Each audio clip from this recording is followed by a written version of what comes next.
motherfucker. You're not severed. You walk out of here with your memories. You carry them home with you every night. No one can rip them away from you, snuff them out, like they never existed. Like you never existed! That's enough! You will go back to MDR. Turn her back! God damn it, stop doing! Yes! Do it, Seth!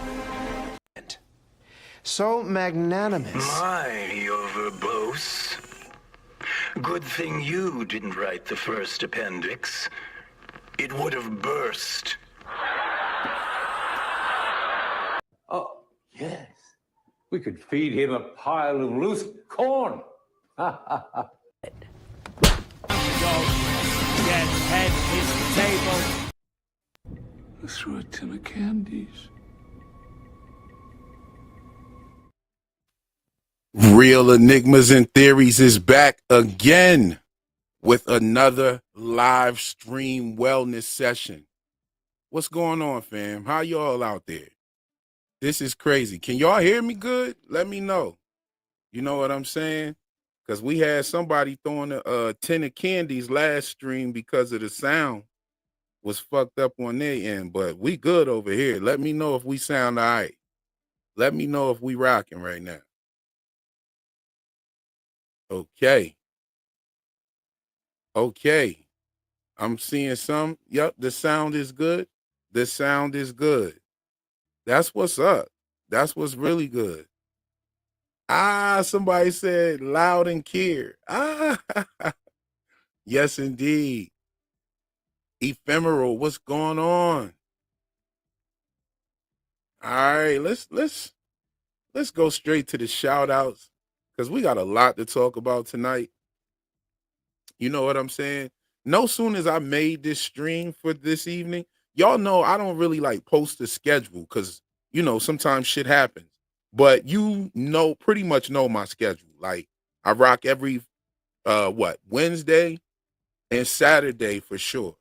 And tomorrow I will be a guest on none other than Miscellaneous Gab's live stream tomorrow. I'm not sure of the time and everything yet, but that's going to be tomorrow. As soon as I know more information about it, I will be posting it on my YouTube channel and the Discord. So we going for round 2. We going to have another one. We had a good time last time. If y'all were here or if you caught it on the rewatch, me and Miscellaneous Gab talking about Severance, that pretty much was everything that day for me. Like, yo, that was a fire stream right there. I really enjoyed myself and I saw y'all enjoying yourselves as well. Earlier today, we had, as soon as I made the stream, Food Pyramid was up in there. And I said, yo, what's up, Food Pyramid? Food Pyramid was like, yeah, real lighting the way to the mind's eye. That is so fire. And I'm honored for, you know, to hear things like that from all of you. You know what I'm saying? We got me. I was in here earlier. You know what I'm saying? We're cooking tonight. And that's a definite. I'm waiting on Exist to come through. You know what I'm saying? Y'all know him as RiccRokk or Exist on here on YouTube. You know what I'm saying? We're gonna come and we're gonna talk about that Muppet theory a little something, you know. We got A-Lord was in the building, A-Lord Corey was in the building, Jay was here, David was here, and this is all early, like this is like 4:30, like hours before the stream. Yo, it warms me up to see everybody meeting in the live chat before the live even starts. We cook in there and you know everybody gets the vibe going. You know, we had Steve in the building, we had Scotty, and we had the wonderful, beautiful Debbie Ebby Bo Bebby Banana Fana Fofebi to the Fee 5 Momebi. Debbie is in the building. We had Namaste Quay in the building as well. The beautiful Mickey B was here. The beautiful Shambolics Rubik's Cube. Yes, she was here as well. We had orange lemon twist. Orange lemon twist. Oh, okay. I tried to throw a little bit of French twist to it my damn self. Like orange lemon twist. Like, nah, for real. Who else we got? We had Dawn here with us. We had Iguka. I always mess your name up. One day you got to come up on the panel and let me know how to pronounce that. You know what I'm saying? Hold on. Who else we got here? Oh, we had Iron Man in the building. This is like a half hour before the stream. All this is before the stream. Yo, Christian was here. Yes. We had Dr. Oates here. And bang, please enjoy each wellness session, music dance experience equally. Yes. We back like we never left. Greg was here. Greg was right on the dot. Greg got here right early. Okay. Okay, Sunshine Chick in the building. What's good, Sunshine Chick? Good to see you as well. Yes. Who else we got? Jay. We have the beautiful Jen, the teacher here. Yes. Who else? Who else? Who else? Who else is in here? We got Minky up in the building. Ephemeral up in the building. What's good with you? Yeah. Dawn Davison is here as well. We got another Dawn in the building. We got Holly in the building. Okay. Who else is here? Kwaku is in the building. Yes, the waffle party. I hope I'm pronouncing the names right. If I get it wrong, charge it to the head and not to the heart. You know what I'm saying? Zombie Italian in the building. Okay. Who else is here? Pathfinder. We got Ian McQueen. How are your vessels? What's good, Egan? How you? Alex is here. I just went to the event at Bell Labs. Oh, yo, they're Shambolic Rubik's Cube was already talking about it. Like, yo, how was that event? Let us know, Alex. Yeah, that we definitely want to see what's good with that event. I am trying to see if I can get some footage from Paley Fest up on the stream tonight as well. You know what I mean? There's a couple clips that I definitely want to talk about. I didn't get a chance to clip the one, but I will do that while we're rocking. You know what I'm saying? That won't be hard to do. We got It's K in the building. Who else is here? If I'm missing you, charge it to the head and not to the heart. We got Keith. Let me see. Who else we got? We got Geo Ninja in the building. Brian is here. Oh man, Grouch in the building. Gretchen. Oh man, that's one that I should have clipped and put in here for sure. That's like all-time hilarious scenes in season 2 for sure. Tiffany's here. Katie is here with love. Yes. Lisa is here with hey. Okay. Jenna is here. Who else we got? Y'all notice I'm getting the voice back a little bit. The voice is coming back. The voice is coming back. It's not there 100% yet, but it is coming back. And I am going to hit the ground running when it's there, when it's 100%. Morgan is here. Who else we got? Okay, that's good. That's good. Bell Labs is looming. Yes. We know the Bell Labs out there. So they had a panel out there, I understand. And you know, they were pretty much at the actual Lumen location. That is so fire. That is such. I wish I would have known that was happening. I probably would have slid up there for that. You know what I'm saying? Yes, I'm waiting on the ceremonial hot tea. You know what I'm saying? That's on its way. You know, oh, okay. Gantz College is at a real New York college. Okay, no doubt. Oh, they had Totoro there. I'm jealous. Oh man, John Totoro was there. That's so fire. Because I missed him at the Paley Fest. He wasn't there. That was crazy. It was so dope how they brought out everybody. Did they do the marching band? You know what I'm saying? Oh, Zeppelin is in the building. Zeppelin fan is in the building, said, love it real. It will be a long wait for Severance season 3, but it will feel shorter with you, real. Thank you. Thank you. Yes, we're gonna make this run by real smooth. There's actually a whole lot of shit to talk about. Like, there's a lot to talk about, especially with the emergence of my man Exist in the building. We have Exist in the building. Exist, I'm gonna send you the link real quick to hop up on the live stream. Go to your inbox on or Discord. Go to your inbox on Discord, and you should see me messaging you up in there. And I'll send it there. Matter of fact, I'll send it to Instagram too, because I know that's how you prefer to communicate. So let me send it to you on Instagram. Get you that link. Need you up in here, bro. For real. RiccRokk in the building. And RiccRokk, when you get up here, there's a scene that I want to talk about that you brought up to me. And you know, I just want to say I noticed that right away when it happened, but I wasn't sure. I really wasn't sure. But we're going to talk about it tonight. And I definitely think it's significant. And I do not believe for those who keep coming into the chat or the comment section telling me that Britt Lauer confirmed that it was Helly at the end of season 2. Yo, I heard that, and that's all good and everything.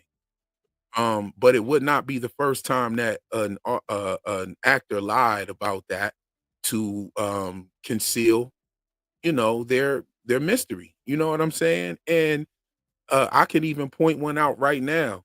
Ben Stiller was on his podcast, and he said that the blue balloons will be very important to the finale, in which that had me thinking when the marching band came out, I thought I was going to see a shit ton of blue balloons falling, but it didn't happen. And so just like that was false, what she's saying could be false. You know what I'm saying? Yo, check it out, right? Let's say she confirms that, right? Let's say she confirms that. What's stopping the writers from saying, you know what? Let's flip the script and make it Helena again. Like, what's stopping the writers from doing that? Like, it was the finale. So it's really like up in the air. We got RiccRokk in the building. What's going on, RiccRokk? Hey, what's good, man? I got a couple of theories tonight besides the Muppets one. The other ones are the infinite loop theory and the senses theory. Actually, might Okay. be another one, but there's a couple. Yes, indeed. We'll do that. We'll talk about a bunch of stuff. We got a lot to talk about tonight. Are you joining from a computer or your phone? I'm on my phone with AirPods. Okay, are you able to do you have like your theory and stuff on your laptop or something like that? Are you Yeah, able to join from the laptop? I have my iPad in front of me with all my notes on it. Okay, so it would be dope if you could join from the iPad and then share your screen so that you know you can present some of this stuff as you talk. Or you can simply send me stuff on Discord and I can share my screen as you talk, because we're about to cook tonight. You know what I'm saying? I want to get into a couple of things. Um, you know, I want to get into a couple of things. First off, I want to shout out Just Jeff is in the building with us. He just got here and dropped the super chat. What's good, Just Jeff? Good to see you, family, as always, and thank you for your generosity. And he says, thank you. I've been saying this. Just how our Andrew Garfield lied. Hey, see? Okay, so here we go. Or as Ephemeral would say, here we go.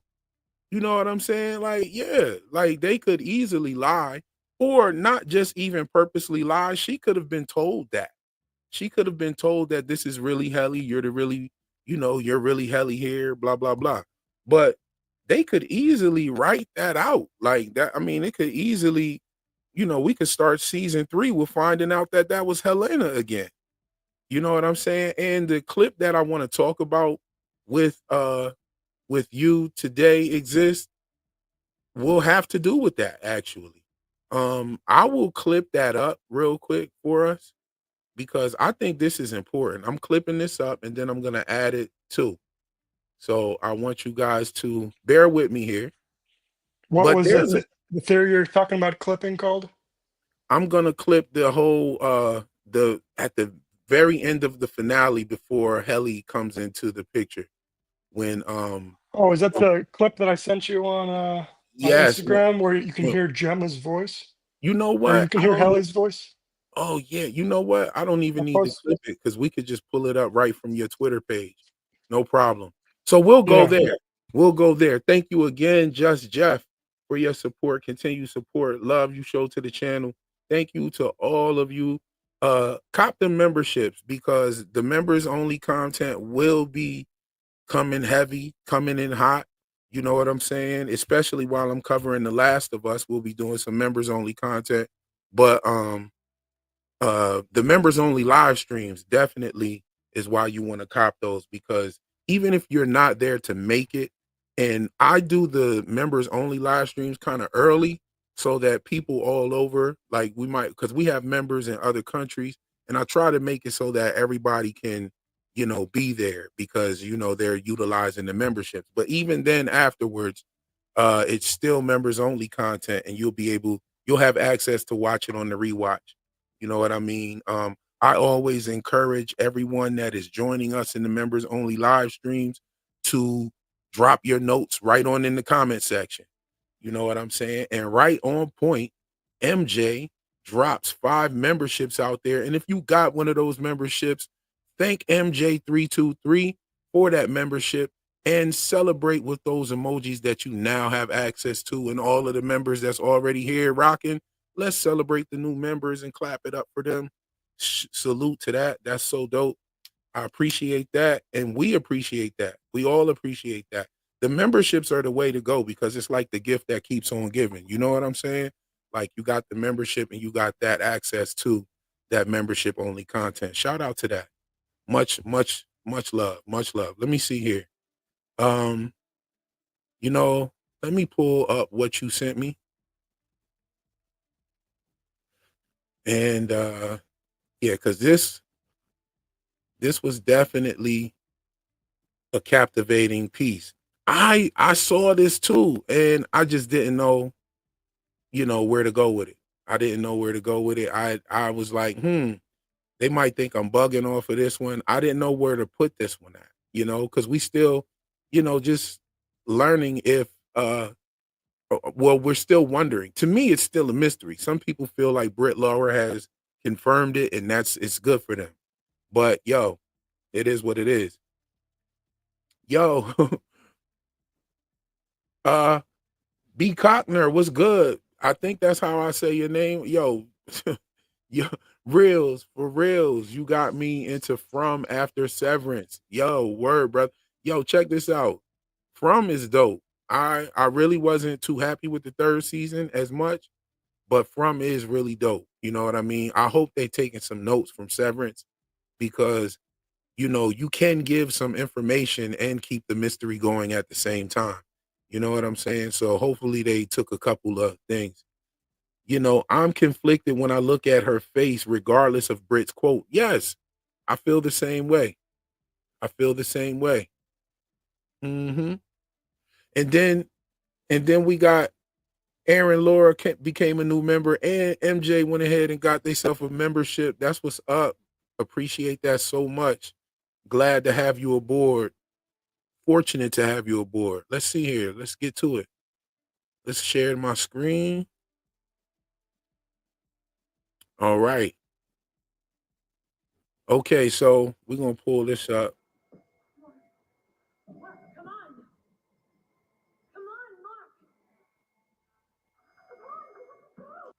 Can you guys hear that?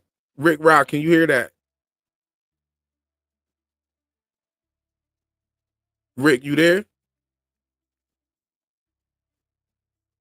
RiccRokk, can y'all hear that? Can you guys hear the audio on this video?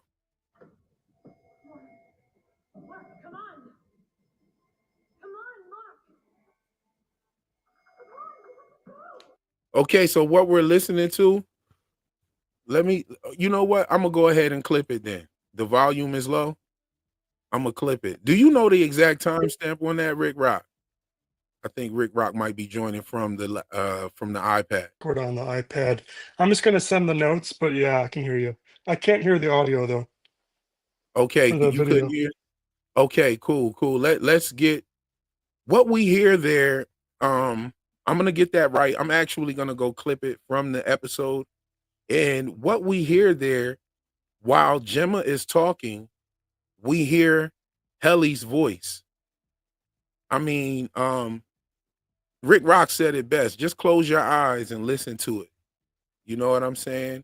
It was Helly's voice.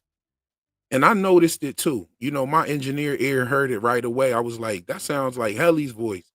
But then I started thinking like maybe she was just frantic and she sounds like Helly when she's frantic or, you know.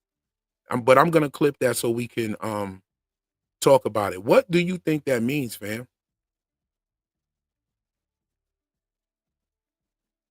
Rick, you there? Okay, Rick popped off. What happened, Rick? RiccRokk, hold on. Add the stage. You there, RiccRokk?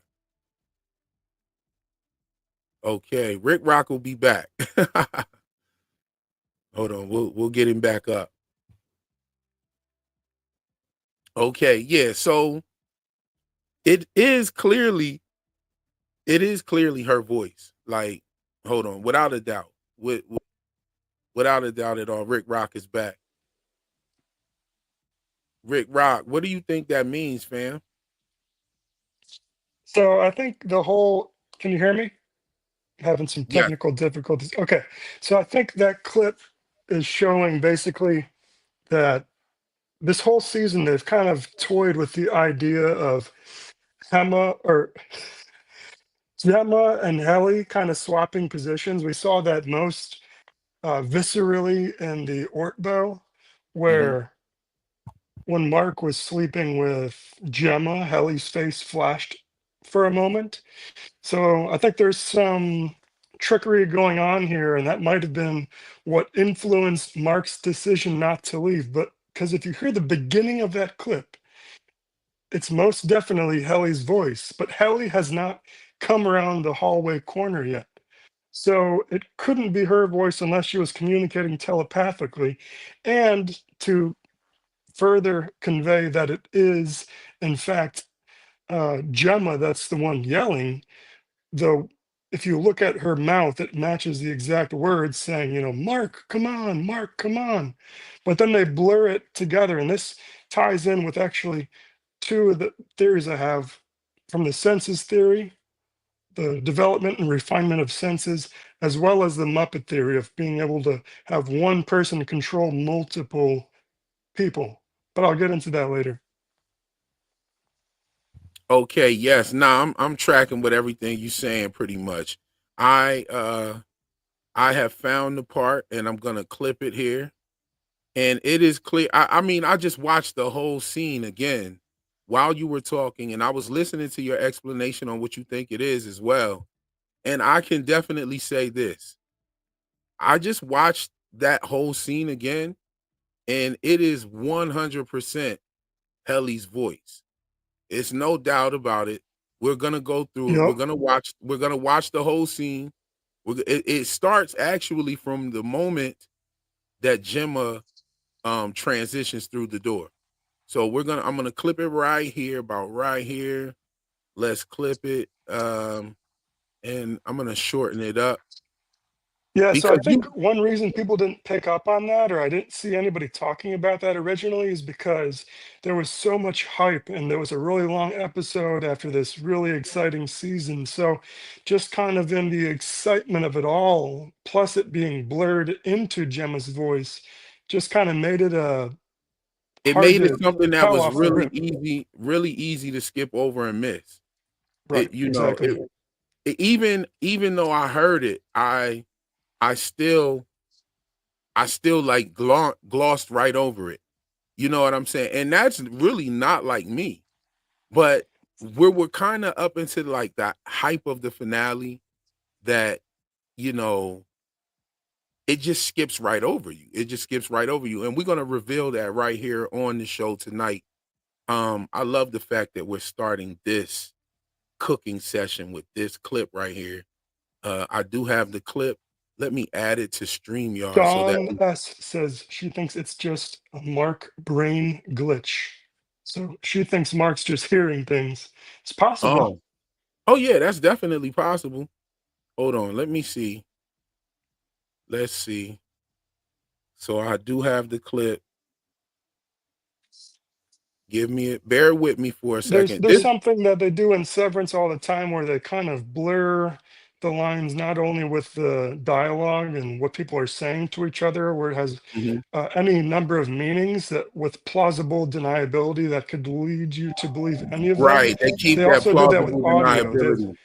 visual and audio, literal blurring, and the way they frame things as well as where the actors are also kind of gives you a mixed perspective on, is this their point of view or is this someone else's point of view, and what is this scene or this framing trying to tell me? Like, also another little example of that is when before Cold Harbor's complete, you have Mr. Egan when we see him at home with Helly, and he's standing at his desk looking out the window at mountains, and he's reflecting on this big day of Cold Harbor, but he's actually also imitating, life imitates art. Mr. Egan is imitating all the paintings we've seen of Keir Egan standing on a mountain or looking down or flying off of the mountain. But Mr. Egan is not at the top of the mountain yet. He's looking up to it reflectively before Helly comes over. He pours himself some tea and she splits the egg. He says, "I wish you'd eat them raw." But it's funny because there's a little weirdness there. Obviously, Mr. Egan's very weird. He threw a tin of candy. But what's really weird in that scene is he pours himself a cup of tea from a teapot that looks like a robot from a distance in the first frame. But he pours himself a cup of tea and then he kind of makes this moaning noise to himself that he sounds makes like a teapot that's ready to be poured. like It's like, right, like who, you just turn the percolator off and it makes that little whine. Yeah, I yeah, know it's exactly like, what you're is talking he the about. teapot, or is he Is he is the he actually teapot? drinking tea, or is he moaning because he can't drink the tea because he's a robot or Well, something? I mean, this guy, I think that he was moaning at the fact that Helly was eating the cooked eggs. And I think that he was like grimacing out of disgust, I think. But it Like, sounded there's a couple moans in that scene when he groans about her, saying he wishes she'd eat them raw. But specifically, a moment after he pours himself a tea, he takes a sip, and then he kind of just has this really terrible look on his face of just unhappiness, like he's got I poop in brought his that up pants or in something. I And he brought makes that the up in little, a video. Yeah, I brought that up in a video. It was the disgust for the eggs, and I brought that up in the video on how, I would find it pretty hard to have my breakfast while a motherfucker sitting at the table making noises like that. You know what I'm saying? I But guess Ellie's used to it. we're also talking about this guy right here. Through a tin of candies. You dig what I'm saying? So It's let's like get to my that. favorite Let's get quote. to that. Let's get to that. Let's not float off too much. What's going on, everybody? We got Joy in the building. We got Big Heck here. We got Bev here. We got who else? We got my brother Percy Garcia in the building. Good to see you, fam. Yes, indeed. Who else I we got got? We got some Luis in the thoughts on that building. candy scene. Okay. So let me drop this real quick. Let's let them hear it.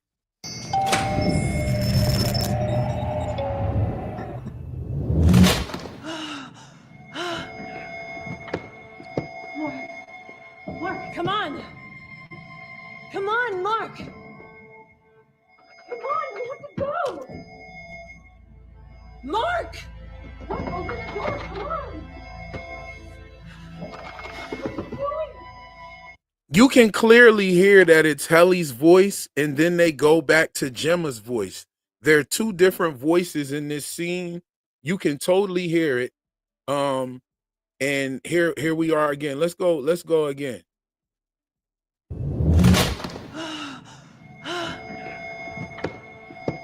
And I want y'all to keep in mind that Helly is not in the scene yet. Helly is running down the hallway, I would presume. Mark, come on! Come on, Mark! Come on, we have to go! Mark! Mark, open the door, come on! What are you doing? Open the door! Mark, we gotta go home! Now you heard that clearly, Mark, we got to go home. was a different voice from Come On, Mark. Like that was a total different voice. Yeah, and see behind Mark here where she's talking, Helly is not there yet. Helly She is shows not up in by the the fire scene at extinguisher all. after he turns around. I think Yes. if nothing else, if it's not meaningful, it is meaningful. Someone said it wasn't, but it's meaningful if only because it helps build up the hype and confusion for Mark's motivation to stay in Lumen at the end of season 3 to add to the cliffhanger. Yo, I mean, it's dead on. Like you can hear the two different distinctive voices. Some people are gonna hear it, but let's just take a second and let's all close our eyes and listen to this audio. Close your eyes and tell me if you don't hear Helly.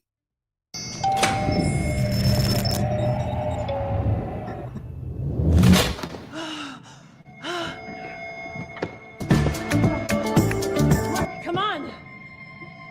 Come on, Mark! Come on, we have to go! Mark! Mark, open the door, come on! What are you doing? Open the door! Mark, we gotta go home! Mark! Mark, come on! Mark, open the door! Mark! Mark, come on! Come on, Mark! Come on! Come on, Mark! Mark, come on! Come on, Mark! Definitely sounds like Helly from the scenes we've seen of her where she gets really excited. And it's interesting with that candy scene, Mr. Egan says, you know, I don't love my daughter. I used to see Kier in her, but now I don't. And then she gets real kind of animated and picks up the pen behind her back like she's going to stab him and starts saying, you know, talking all this anger and fury. And then Mr. Egan says, there he is, as if her getting all animated and angry is her being able to display Kier. Now, I don't know whether that means if it's her being animated, as in moving around or caring about something, or if that's anger. But later in the episode, when Mr. Drummond was choking out Mark on the floor and growling his teeth, I was thinking, is this someone who has Kier inside of them? If so, Right? Is Kier a benevolent person? Or is he just Yeah. as messed up as everybody else? Because trying to get rid of pain is a noble idea for Lumen, but it's this idea of a utopia, which is not realistic. The pain is what makes us human. And of course, it would be nice not to have pain, but our struggles are what bring us together and make us Yes, human. indeed. So if you took that away, we're just a And bunch of ding, ding, robots. ding, ding, ding. By the way, Keith T said it right here. I think he hears both because of the reintegration. Now, that's what I was gonna say next. But I want to play both. I want to play both voices because I hear two voices. And if you were following me during From, I was the one that figured out whose voice was in the barn that we heard on the actual teaser for the season 3 premiere there. So I'm just telling you, I hear two different voices. I'm gonna play them again real quick. Mark, come on! Come on! Mark, come on! Mark, come on! Okay, that's the first voice. Now here's the second voice. Mark! Mark, open the door, come on! Come on! Mark, open the door, come on! Mark, open the door, come on! Now, I want to point out these as well. The Helly voice is an obvious voiceover. Right here before you hear the Gemma voice, you hear the Helly voice say Mark. Notice how bright and clear that voice is.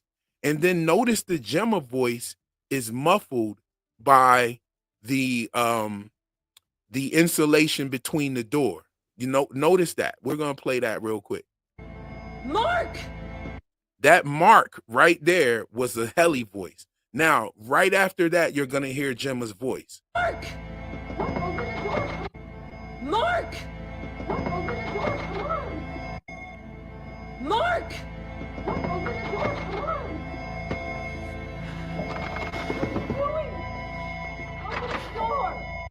Now I could say that the perspective of the beginning of that shot was of Gemma outside. So that's why it would be like right here. Right here is where she said Mark. But look at the confusion. Look at the tense vibe that Mark has. I think he's hearing Helly as well. And I think that what this voice probably means is reflecting of the decision that Mark made. You see what I'm saying? He heard Helly, and so that's why he went with her. You know what I'm saying? So I put the poll out there. Yeah, exactly what I thought. I put a poll out there. Do you hear Helly, or do you hear Helly's voice? 20. We got what? How many people we got voted so far? We got 59 votes, and 22% of the people say no. 22% of the people say no. That's a good chunk of people that don't hear it. I'll play it again one more time and then we'll move on to the next thing. I have another scene that I want you guys to check out. And I'm going to play that scene and I want to see if you guys notice anything strange.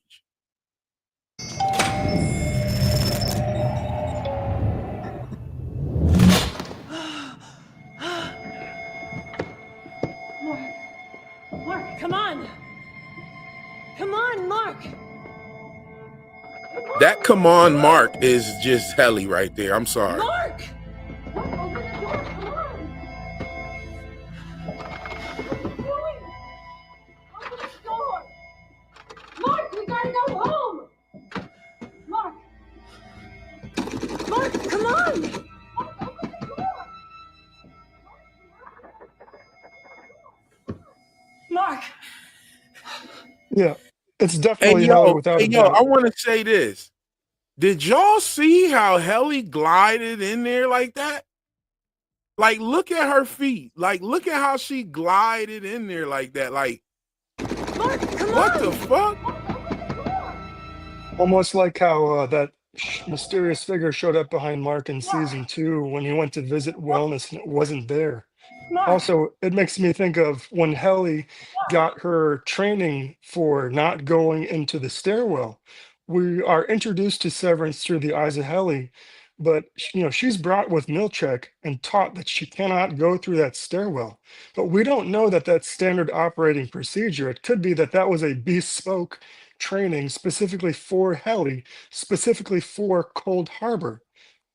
Or it could, Helly could have gotten 2 orientations, one for Helena and one for Helly.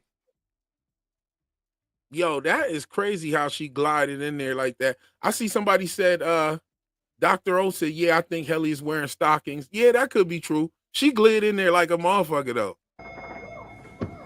Mark! Yo, it was like she was like, that's how I stop at skating and shit. Like, if I'm, you know what I'm saying? I'm about to slide out real quick and go get my little drink or whatever at my table, and I come right on up out of there just like that. That was crazy. But then we hear Helly say Mark. Like, then we hear Helly say Mark. Look how she glid. Mark! I don't know. That was a little bit too smooth for motherfucking sandals. Like, I mean, say stockings. She slid in Helly, that. or Britt Lauer said after the season aired that it was definitely Helly. And she said that it's because Helly doesn't wear shoes, and that's how you can tell it's Helly. Okay. Yeah, we'll see. We'll see. Chris Rod sends in the super chat. Thank you so much for your generosity. And she says, do you think when Helly said I am her, she meant Gemma? And I actually think she meant Helena. And, we seen Helly say straight up, like, yo, I am not her. That is not me up there. That's her, and now she's saying, like, I'm her.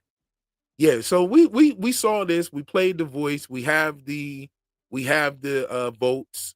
We have 72 votes now, and it's still out around 23%. Now it's going up 1% actually. So big up to everybody that voted on that. That's a fire little vote right there. let's go to this other scene real quick. RiccRokk, you still there? RiccRokk, you there? Okay, so let's go to this other scene real quick. He'll be back. He'll be back. Let's go to this other scene. RiccRokk, where you at? Difficulties. I'm about to send you the notes, all the Muppets notes, but I have two other theories too. So Mhm. we'll let those sit for a little bit. Okay, so I want to play this scene, guys, and I want you to tell me if there's anything you notice strange. Okay, hold on. Let's get this scene pop.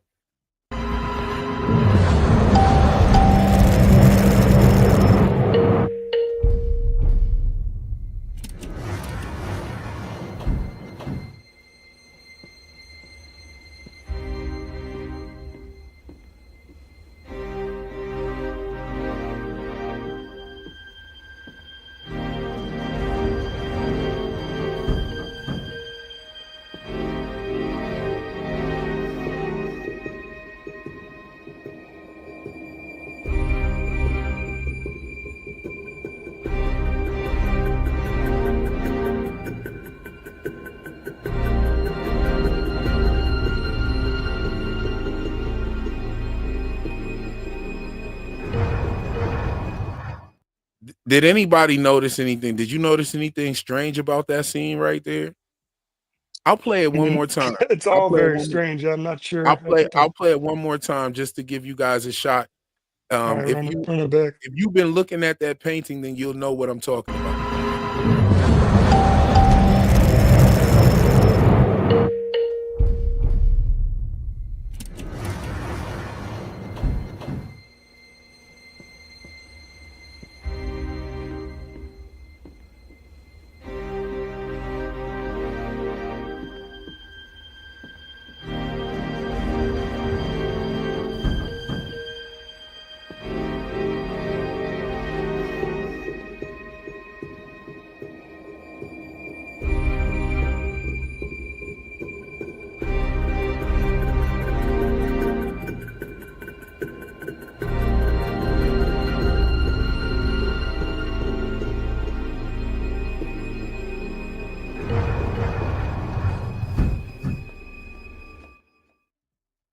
Okay, so what I noticed about that scene right there, and this was deliberately done. This had to be deliberately done. And I'm wondering how the hell would they even, or why the hell would they take the time to even do this? I'm gonna point out the wall picture. I mean the picture, the painting in the lobby. And the wall was all right, so let me pull them up here. See how can we do this?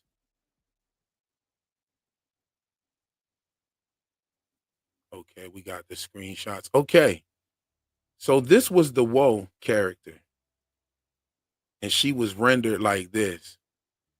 However, she wasn't rendered like this before. She was rendered like a ghost. She had like a real ghostly look to her before. And I'm trying to find the picture of the painting. And you know what I'm noticing now is it looks like Helly, but specifically it reminds me of Helly and Mark underneath the plastic tent, where after Helena tricked Mark at the Orco, Helly said she wanted to be with Mark, and she had gone into the hallway, taken her shoes off, and then she went to Mark and they made love underneath the puce or purple colored desks with the plastic over it. That looks like the witch kind of lady from Irving's Vision in the Orpo, combined with Helly and that scene of her being wrapped in plastic. I'm looking for the actual picture of the the painting, and I have it here somewhere. The painting doesn't show the Woe character. The Woe character is different. In this painting, when they first show it to us, they show us the Woe character painted just like everybody else. But when you zoom in on it by yourself, like when independent from this scene right here, you can see that she's not that's not the case. Hold on, let's see if I can pull it up. Man. Okay. Let me just do it like this, you know?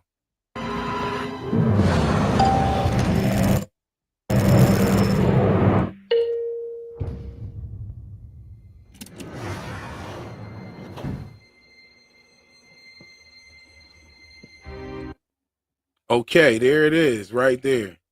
Let's grab a screenshot of this real quick, guys. The picture also reminds me of Mark's brain and the little introduction where they have Mark go inside of a chip and then pop out the side of his head after he Okay. sees the splitting and the reflection of the water between Gemma and Helly that are reflected upside down beneath him. Look Then he at the goes woe through. character. There's the woe character right there. There's the woe character right there. And here's the woe character. When they show it to us like this. This is definitely going in my next video about Irv. There's a theory out there, and I really wasn't with it at first. I really wasn't with this theory at first, that Irv was the one who painted all of the paintings that we see in Lumen and before he was severed. I really was not with that theory at first. But now I'm starting to see. And Wait, can you repeat that theory again real quick? You the said, could you theory is repeat that that? Irv is the artist who's painted all of these paintings at Lumen. Okay, I got you. Okay. And that theory also goes into Bert already knowing Irvin, right? Now, I already had a connection theory with Gemma, Irv, and Bert. Now, Gemma, Irv, and Bert, when you look at Gemma, well, when you look at Irv and Bert first meeting, it was at a wellness session. Bert was coming out of a wellness session, and Irv was on his way to a wellness session, right? Yeah, they were admiring the art on the wall. And they were admiring the art on the wall.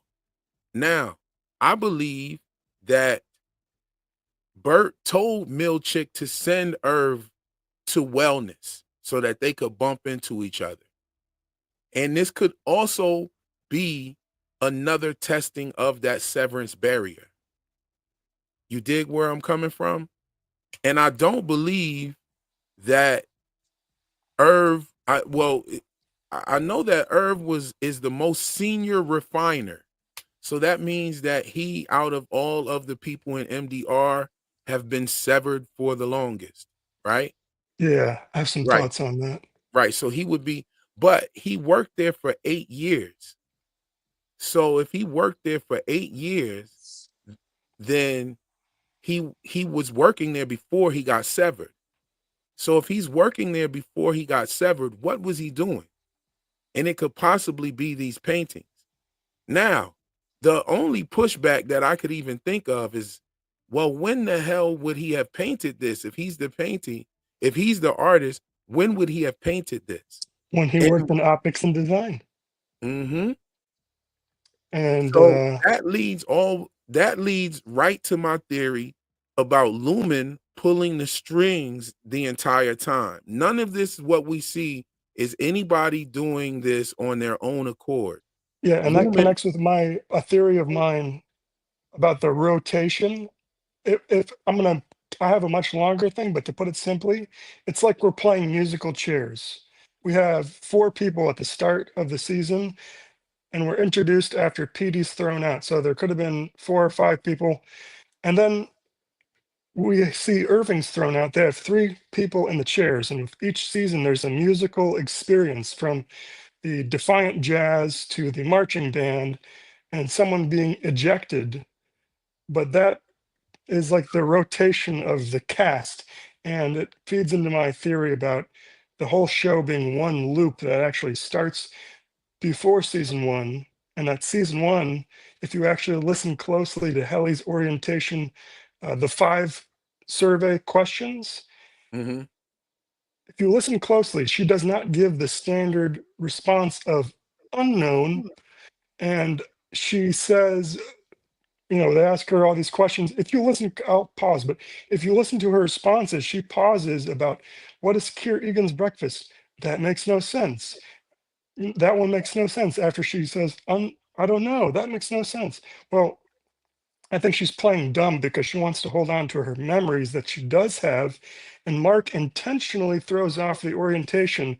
There's a note in that orientation binder from Petey. That's a handwritten note. And it gives an order to read the orientation from.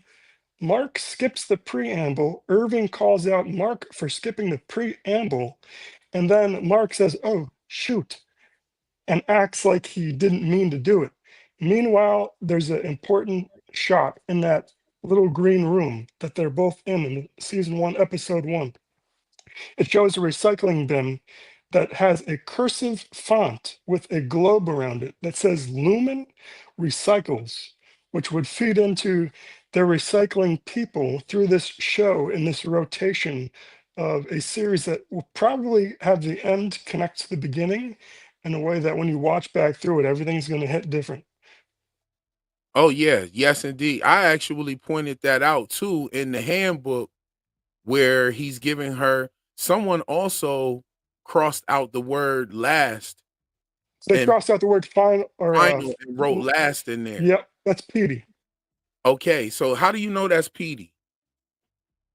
Well, if you look at the map, there's writing across the map, and we know that Petey was doing this job also through context clues. Petey was the chief of MDR before Mark, before Petey got thrown out, and Mark took his spot.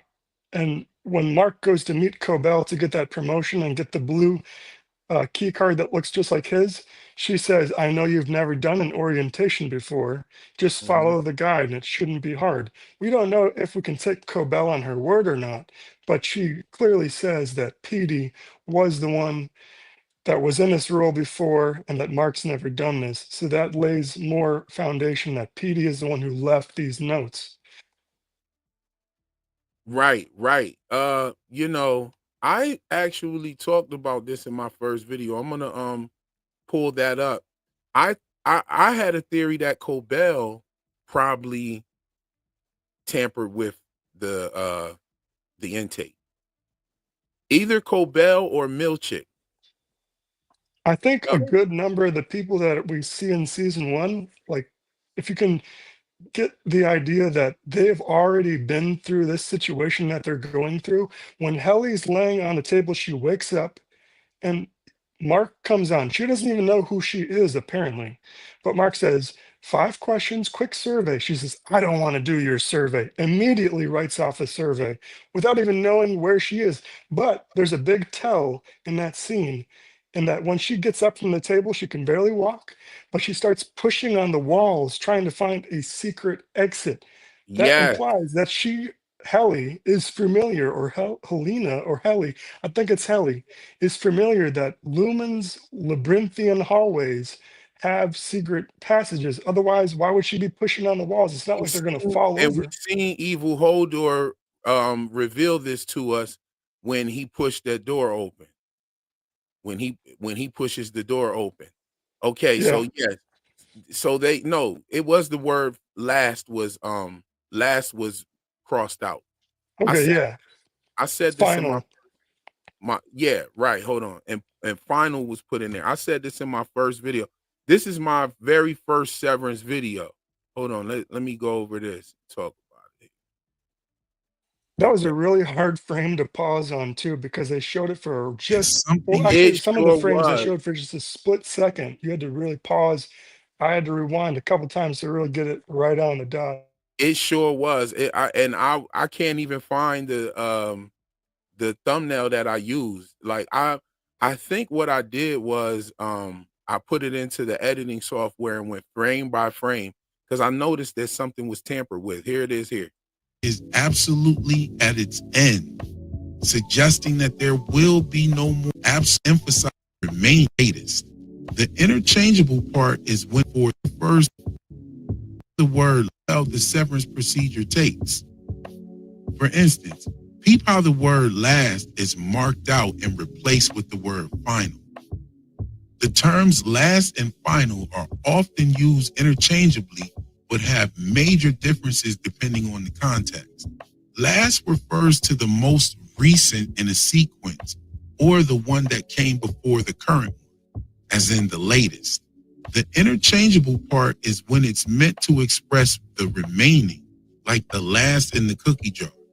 Final pretty much emphasizes on conclusiveness, indicating that something is absolutely at its end, suggesting that there will be no more after this point. I also believe that Helly's intake process not going along with the protocol is why we find her in more of a rebellious nature. Perhaps Harmony Cobell interfered with Helly's intake and changed a few words in the script so that it would offset the designed intake process in an attempt to prove that reintegration is possible. Yo, that tracks exactly with the notes I was taking last night when I rewatched season 1. yo, Exactly, dude. yo, Intentionally and threw I'm it off. And if you read the manual, it says be sure, be certain to read these in the correct order. Milchek also says she deserves to have the information presented in the proper order, just as you had. Just follow the notes. And then the guide itself says it must be read this order. Otherwise, the person, the innie, may become agitated. Specifically says that. well. Let me add something to that. The last, okay, so last was what the word was supposed to be, right? Last was the word that was etched out. So last would imply that there's a cycle, that this is cyclical in nature, right? There's a rotation, yeah. Final is what would bring that cyclical nature to an end. You dig what I'm saying? Final, and it's crossed out. Welcome to Hell. Isn't that the name of the episode? Or Good News Well, About Hell? Good News About Hell is the name of that episode. I want to shout out Keith T for the super chat. It's ironic that sending Helly down to make their mockumentary is the thing that ruined it all. The office seemed to be running smooth before her. Yes, I pointed this out in several videos that ever since Helly got there, all the shit just started hitting the fan. And I think that that is deliberate. I definitely think that's deliberate. Now, I think that Helly and Milchik have been working together from the very beginning. Okay. Now, we got to see a little bit of Helly and Milchik talking all in season 1. They revealed us them talking. They revealed us their relationship. RiccRokk dropped off for a second. They revealed us their relationship, right? And we see him talking to her out in the hallway. We see him during the orientation before she got severed. Like they had some sort of bond there, right? And now we see that Milchik was totally in on the Ortbo because he explicitly told Mark, yeah, I know you smashed Helly. I know you smashed Helena Egan, the heir to the throne. Like he broke it down. Who, like, bro, you smashed that girl. Did you? I wonder. So that I think is what made Mark cough up the goods to Helly and tell her what happened before Milchik had a chance to tell her, because he thought that he was holding on to that secret by himself. You see what I'm saying? Mark thought that he was holding on to that secret by himself, but it was revealed to us that Milchik did know about it. How would he know and Evil Hodor and Natalie not know? How do we know that Evil Hodor and Natalie don't know? Is because Helly called them animals. She said, they're animals. I'm not going back down there with them animals. But you just smashed one of them. So you just telling them that. That's the overlay before the relay. That's the smoke screen. You dig what I'm saying? So shout out to that. That just proves that this is some sort of cyclical pattern. And somebody purposely sabotaged her intake process. Look, they wrote that word down there. They crossed that word out and wrote that word in there. Those, if it's just like this. somebody said, well, that's not significant. Well, if it isn't significant, then why is the word changed? If it isn't significant, then why is the word changed? That gives it significance. I don't know. I think that it was either Cobell or Milchick. And now after seeing season 2 and where we are at season 2, I definitely think it was Milchick. Shout out to Christian for the super chat. Thank you so much for the generosity. Hit that like, everyone. It's free. It's free. We got 161 people in here. How many likes we got on the set? How many likes we got on the set? Let's see what we got on the set. 71 likes. Let's get it up. Let's get it up to at least 100. Let's go. Let everybody know that you're here rocking with the real enigmas and theories. We bringing you shit that nobody else is bringing. We coming with heavy shit. And we haven't even gotten started this evening. You know what I'm saying? I was just going to rock out for an hour and a half, but I think we might go for a little bit longer. Just a little bit longer. So, what I know a lot of people are here for today, this evening. I know a lot of people are here pretty much for the Muppet theories. Yeah, So, I dropped the link in the StreamYard chat. I don't know if you saw that link I posted. It's got pictures and stuff in there too. Okay. Let's go. Let's go. But yeah, some of the stuff we just touched on talks about another theory I have in a separate notes document about the one infinite loop, which is Apple's original Cupertino headquarters. I have a lot of evidence for that. When you look back on season 1, maybe we can talk about that another night. Yes, we can. Most definitely. We might even do some members only content with that. We coming with stuff that, you know, nobody's really coming with this kind of shit. This is crazy. I'm going to tell you something. If you are worried about season 3 and how long it's going to take, fear no more. Because there is so much shit to talk about. The Muppet theory sends us on a whole nother like host of thoughts. And I want to start this part of the Muppet theory. We'll start this with this. We'll start it with this. We'll start it with the ending. I could do a quick rundown 101 explanation if that helps. Hold on. Let's start it off with the ending scene. Okay, I got you. Let's start it off with the ending scene. Hold up. Okay, I think this right here is solidification of the Muppet theory. So we'll start off with a little bit of solid proof of the Muppet theory. Pull out your handbooks and get ready to take some notes on this shit right here. If you're in the Discord, the link to this is actually in the Innies and Outies meeting room on the Severance page in the Discord. Yeah, but that one's a little bit dated. This is one I just posted today with more information. It's in the StreamYard chat. So if you can access the chat, I'll post it in there again.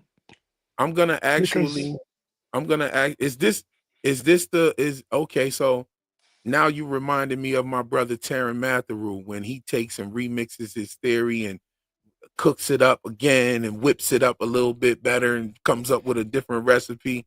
But no, I'm posting this in the Discord right now as we speak. So this Severance Muppet theory is in the Discord right now in the Innies and Outies meeting room in the Severance spot in the Discord. You know what I'm saying? If you want to follow along, if you want to go ahead and grab the notes. RiccRokk, what's going on with you? Okay, you back. Yeah, the Muppets theory. All right, what's going on here? Why you keep bouncing in and off? I'm having technical difficulties, man. I'm 36 years old. I don't know how to use Discord and StreamYard, all this stuff. I got my AirPods connected to my iPad. I got to disconnect those. It's cutting my audio off, so I'm bouncing back and forth with three screens. If you bounce back and forth, that's fine with me. Now that you let me know what it is, I didn't understand what was going on. So Yeah, now I that was I I was know trying what to it get the is, link posted, trying to get the headphone situation all worked you out. could A go lot of ahead and then go ahead and hit the link on your other device, and you'll just be in the back chat just in case this one drops off. I'll pull the other one up, no problem. You know what yeah, I'm saying? We'll do it like that. We're about to cook, y'all. That's why we're trying to get comfortable.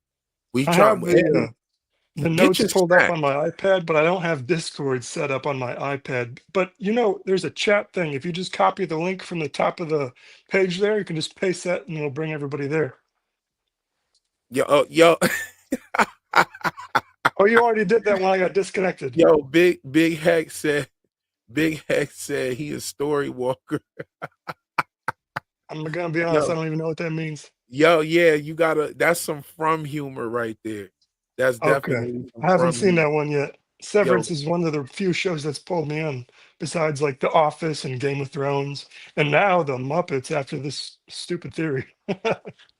oh well, if you like Severance and you like it for the mystery and you're someone that will pull out the magnifying glass, then yeah, you'll like from for where it's at, because first you're gonna start asking yourself what the hell is going on here. And then you'll, then start realizing some things and some symbolism, and yeah, you'll definitely love it. Yeah, you know what I'm saying? So let's get into it. Yeah. Let's Okay. get into it. We're gonna start off with that with the ending song by Mel Torme. If you remember, guys, the ending song to Windmills of See Your Mind. Windmills of Your Mind, yes, the Mel Torme version. Hold on. Yep. I was my pops was over here the other day while I was going through and making my video, and the Windmills of Your Mind came on, and he he sit up here, he did his best. You know what I'm saying? He did his best to follow along with the great Mel Torme. You know what I'm saying? Mel Torme is also like a multi genius as well. But we'll talk about that later. Let's get into this. Let me figure out a way to present uh the ending credit there. I know I sent this to Big Heck, so I know I have it like on deck. Yes, I do. Okay. Okay, so this was one of the craziest coincidences that you'll see. We coming in hot. We coming in hot. I don't know if you'll be able to hear this. Let me know. Can you hear that? Yep. The audio's good. The world is like an apple whirling silently in space, like the circles that you find in the windmills of your mind, like a tunnel that you follow to a tunnel of its own, down a hollow to a cavern where the Okay, now let's go to this. Uh-oh. Where are you? Where are we? Oh, we're right here. Now let's present this. So y'all heard the song. Now here we go.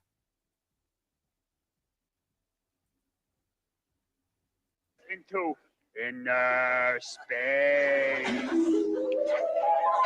I'm very relaxed. I'm terribly calm and tranquil. I'm very, very relaxed indeed. On the outside, but on the inside, I'm like a circle in a spiral, like a wheel within a wheel, and never ending, beginning on an ever-spinning reel, just like a snowball down a mountain, or a carnival balloon, or like a carousel that's turning, running rings around the moon, cause like a clock whose hands are sweeping past the minutes of its face, see that the world is like an apple whirling silently in space, just like the circles that you find there in the windmills of your mind, just like a tunnel that you follow to a tunnel of its. Okay.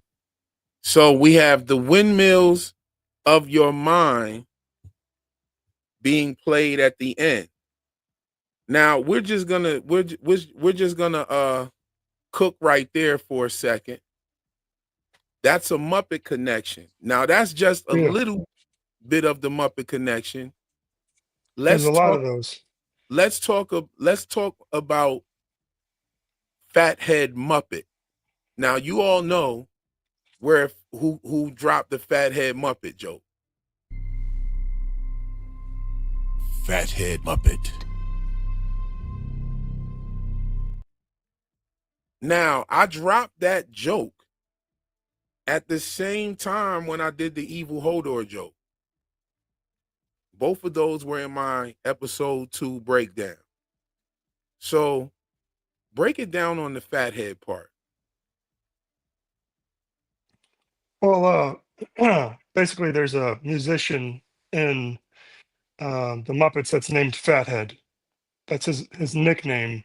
It's quite a ways down, but I could lay out the basics of the Muppets theory first to kind of help people wrap their head around the bigger idea, if that helps. Where's the Fathead at? Am I there yet? I would control F and then type Fathead Okay. because I've done a lot of work on this since the last couple versions. Fathead Newman. Okay, Fathead Newman is where we are here. Now, Floyd Pepper is based on the Beatles' Sgt. Pepper's Lonely Hearts Club Band, another meta concept for this meta show about the Beatles making an album to virtually tour for them. The character is based on the saxophone player David Fathead Newman. Zoot is a Muppet sax player named after Zoot Simmons, a real musician. Muppet Janis modeled after Janis Joplin. Oh, yeah, I did know that. I did know that the Janis Joplin connection to the Yep, Muppets, the singer with that always wears like the sequin dresses and stuff like that. yep, Yeah. yep. And I'm making a connection on this exact point right now as we reread it. Okay. So Animal the Floyd Muppet. Pepper, the animal's named after Keith Moon, who's the drummer of The Who, just wailing away on the drums. But Floyd Pepper, he's named after the Beatles' Sgt. Pepper's Lonely Hearts Club Band, which was an album they invented after touring a lot and not being able to go to all the places people wanted to see them during the Beatles mania era. So they made this album and it sort of narrates the story as it goes through and introduces you to this fictional metaverse band of Sgt. Pepper's Lonely Hearts Club Band. So it's a very meta concept. But Floyd Pepper, or this David Fathead Newman, some of these characters in the band all take turns dating the Muppet Janis, named after Janis Joplin. So there's a love interest connection with these Muppets too that might parallel the show. Yo, now I'm gonna just tell you, I had no clue about the Fathead connection. Like I just literally bust out laughing when he said that shit to Helena, and I rewinded that shit like 4 times. And when I thought he said Fathead Muppet, I swear, like that's what I thought he said, and I rewound it like 3 times, busting out laughing, and I was like, "Hold on, wait!" I turned the captions on and saw Fetid Moppet, and I think I laughed even harder. Like, I was Yeah, like, if it wasn't for it being so out of place, it wouldn't make me think it was so significant. And having that be in the window of my mind, hearing fetid Muppet over and over again, and me and my brothers and my dad all joking about fetid Muppet, that just kept going around my mind. I'm like, there's got to be some significance because this isn't just a throwaway line. There's something worth exploring here. Fathead Muppet. but this is what he literally said.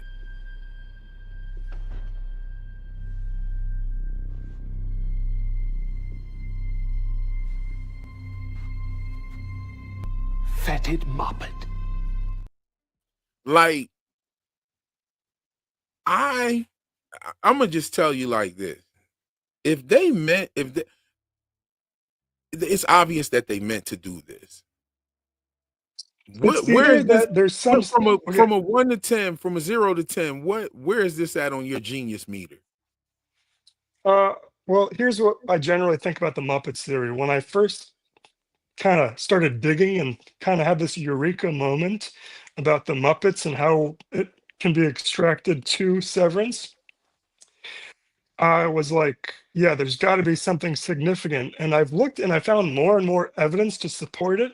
But at the same time, I've built this theory. I'm kind of like, it could just be some elaborate joke among the writers that are just tossing these Muppets references. Like, we have a very phonetic similarity with Bert and Irving, and that's another tip of the iceberg comment. But it could be that it's also exploring this idea of all these innies, everybody in MDR at Lumen, all exist in this fictional world of Kier, but they're aware of the United States. So their world is a fictional world within our world where people that are severed coexist alongside people that are not severed in the same building and outside of the same building. And with the Muppets, if you look at that Muppets Theory 101 I wrote, the innies are like puppeteers below the stage, programming their outies like puppets above. Muppets exist as puppets in a world with real humans, animals, real animals, etc.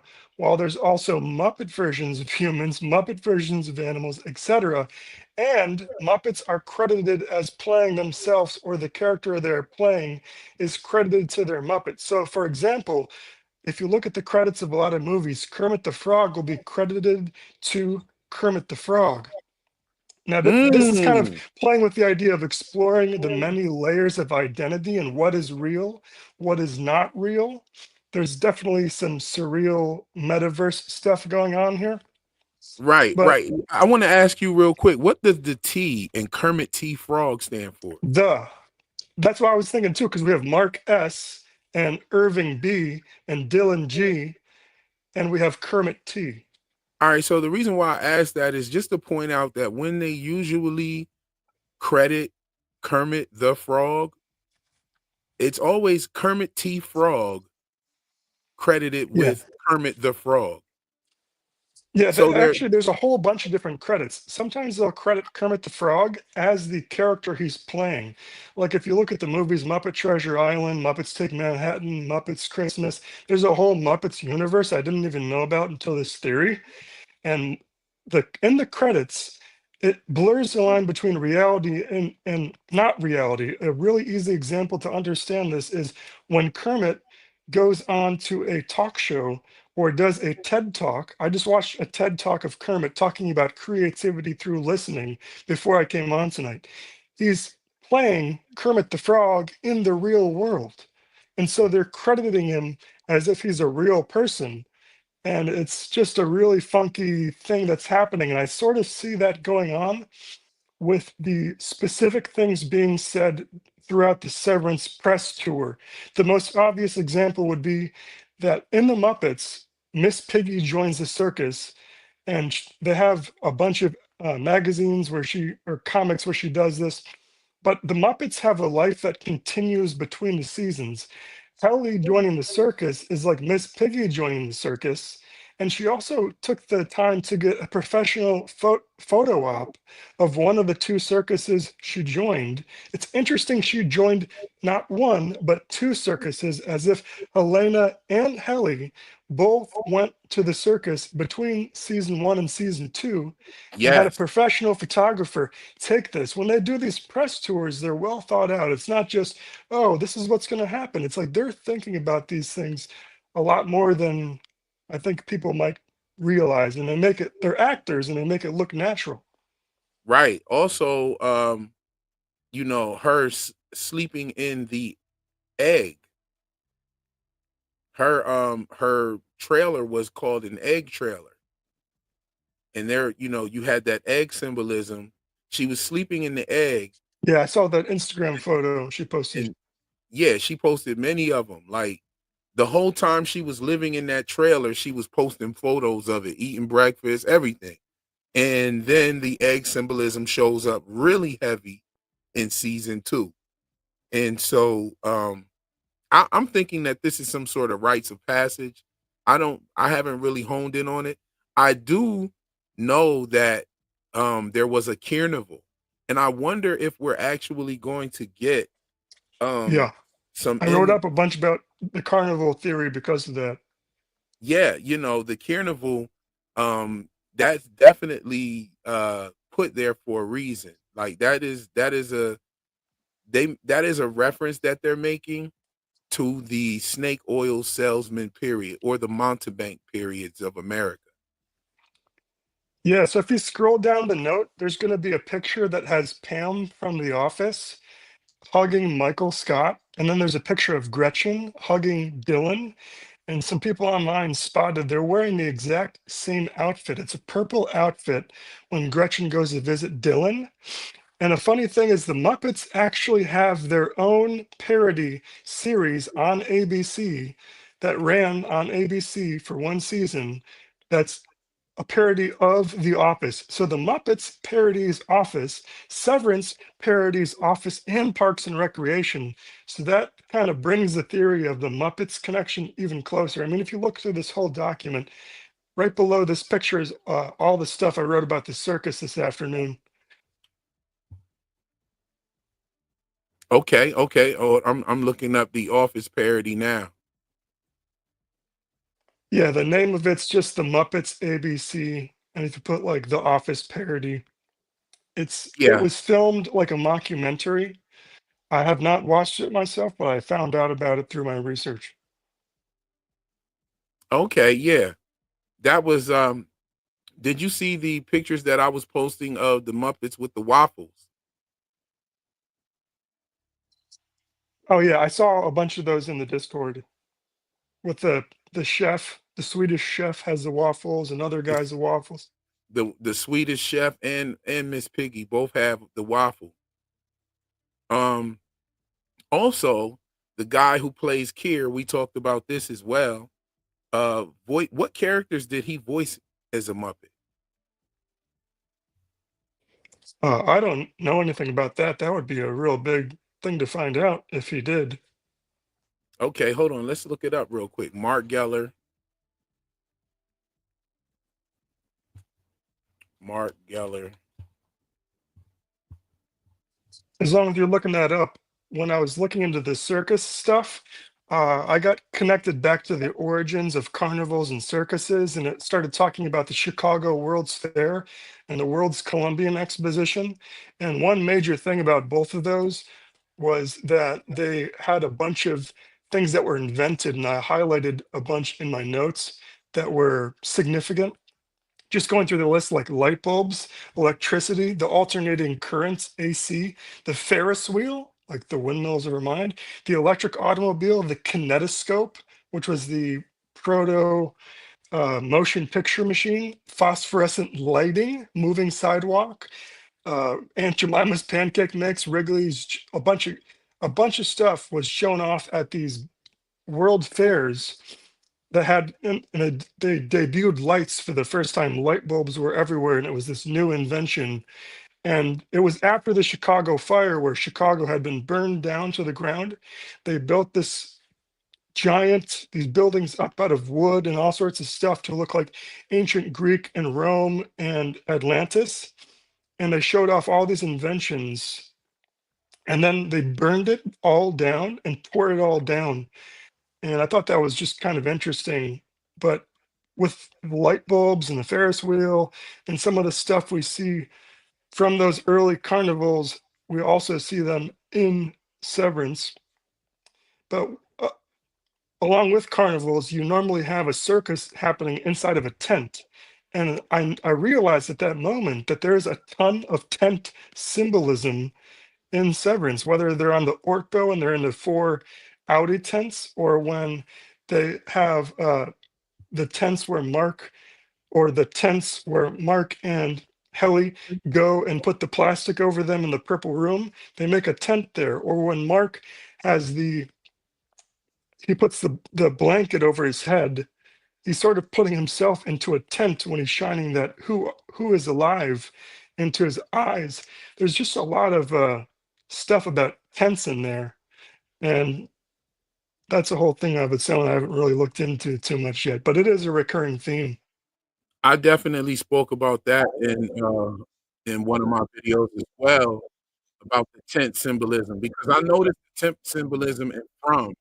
And like I've said before, I noticed that a lot of these shows kind of use the same symbolism and I believe that there's a hidden hand that kind of tells Hollywood what to do as far as that's concerned. I'm looking for the part where I broke down the Yeah. tent Speaking of hidden symbolism. hand, Golden Child says Mark pitches a tent while inside a tent. Ah, yes, indeed, he did. Yo, that is crazy. Hold on. I am looking for the tent symbolism connection that I made. Wasn't that episode 5? Because the Ortbo was episode 4. And so that would probably be episode 5 where Which they what are you went looking into for? the tent. I'm They looking went into for the tent after the Orkbo, because at the Orkbo, that's when Helena tricked Mark. And right. then when he came back, Helly was mad that she got her body used. So I think it was the episode after, and that's I think one episode when Irving got thrown out. So the title or the description of the episode, something like the team suffers a loss. Okay. Yeah, I made these okay, so the tent is pretty much Masonic symbolism, and it's the symbolism of the grand drapery. All right, so that is like I talked about this before. As a matter of fact, wait a second. It's also been around since, for ages, since biblical times. Even I was reading in the Bible of the book of Acts this week how Paul went to preach the gospel of Jesus to different areas, and he stayed in one particular area where he was called, and he lived for a year and a half as a tent maker alongside these people that were locals there. Uh, I don't know if that has, it's just a thought I had. It doesn't have anything specifically to do, but that tents can indeed have significant symbolism, a temporary shelter. Well, the grand drapery symbolism. Hold on, I'm looking for the. I'm skimming through one of my videos actually looking for uh looking for the tent symbolism. The tent symbolism is also seen in the television show From as well. It was a lot of heavy tent symbolism and grand drapery symbolism. Yeah, The grand drapery signifies a play. Most of yeah, the that Masonic totally matches rituals, puppets. right? Exactly, and the grand drapery symbolism was heavy on the Muppets. Like when they opened the show, they had the Oh, grand yeah. drapery symbolism, like and they were actually in a theater, and Yeah. so when uh, a candidate goes through these initiation rituals in Masonic Chamber of order, reflection. they are actually acting out a play. It's taking form in a play. You know what I'm Yep. saying? They're I'm actually familiar. yeah, they're actually like taking on the archetype of a character and playing it out. You know what I'm Yep. saying? I wish I could find this. You know what? I I had a think quick a quick thought video. to insert while you're Go searching. ahead. I was Go ahead. thinking about the idea with the Muppets theory. When they're in the break room in Severance in season 1, Helly is brought to the break room to read this apology line over and over and over again. And to think, at first blush, you can think they're just trying to do it as a punishment to make her really mean it. But I think if you hear later in season 1 finale, when she's looking in the mirror in the bathroom at the Friends of Lumen event, she starts saying that line out loud. Forgive me for I've done wrong or whatever. And in season 2, when they go to the break room, it has a different meaning. In season 1, it's like they're learning their lines to put on this performance. In season 2, they're watching a rough draft screenplay of what's about to unfold in the rest of the season. So perhaps the break room is kind of like this rehearsal room where they're monitoring what's going on and figuring out what's exactly going to happen, learning their roles. Okay, yeah. One thing that I found very strange was what they were hearing during the break room torture, right? Dylan said that he heard a crying baby. I wonder if they're hearing things from the Audi, if this dark room affects the pineal gland at all, because the pineal gland is definitely affected by light. And I'm wondering if in any way that there's some sort of hold on. I definitely remember that too, because Helly heard something else. I know that with that infinite loop theory I was talking about in episode one, when Dylan and Mark first meet, before the, when we first see Dylan and Mark meet, they're all joking around and talking about, hey, what's for dinner? But Dylan makes an offhanded joke saying, yeah, what kind of S word dad are you? And that tells me also that Dylan, if he's projecting this out of his mind, out of his subconscious, what kind of S word dad are you? When we learn in the show that that's kind of the way he feels about himself. Perhaps that's kind of like the break room where he still has parts of his memory intact, despite whatever reset he might have gone through. The pain is still getting through him. It's painful, discomforting things that leave their stain or their trauma imprint on the mind that is difficult to, I guess, get down to the core and erase. Yes. So what about this? What was the fetid Moppet the first thing that you noticed that took you towards this Muppet theory? Bert and Ernie, or Bert and Irving sounding so much like Bert and Ernie is Yeah, immediately the that was thing a that running first joke. caught my mind. Yeah, that was a running joke since season one for sure.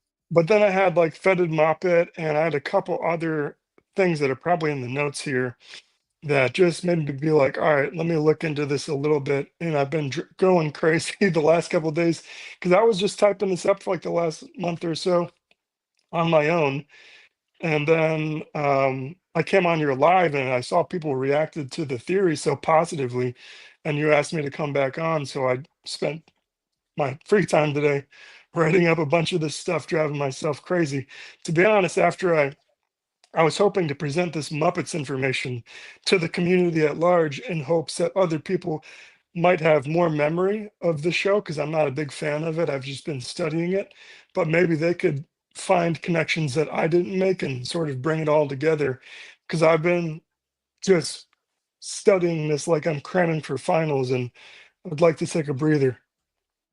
Yes, indeed. I wanna shout out Ephemeral Soup had told us to give us the overview first. So I know you just went through it. I'm sorry I didn't get to that super chat that early as I should have. But yes, bro just did go over the overview not too I can long ago before I we can do a quick talked run about through. the office stuff. Yeah, let's talk about the I can do let's a talk quick about run the through because there's gist. just a few things I forgot on there.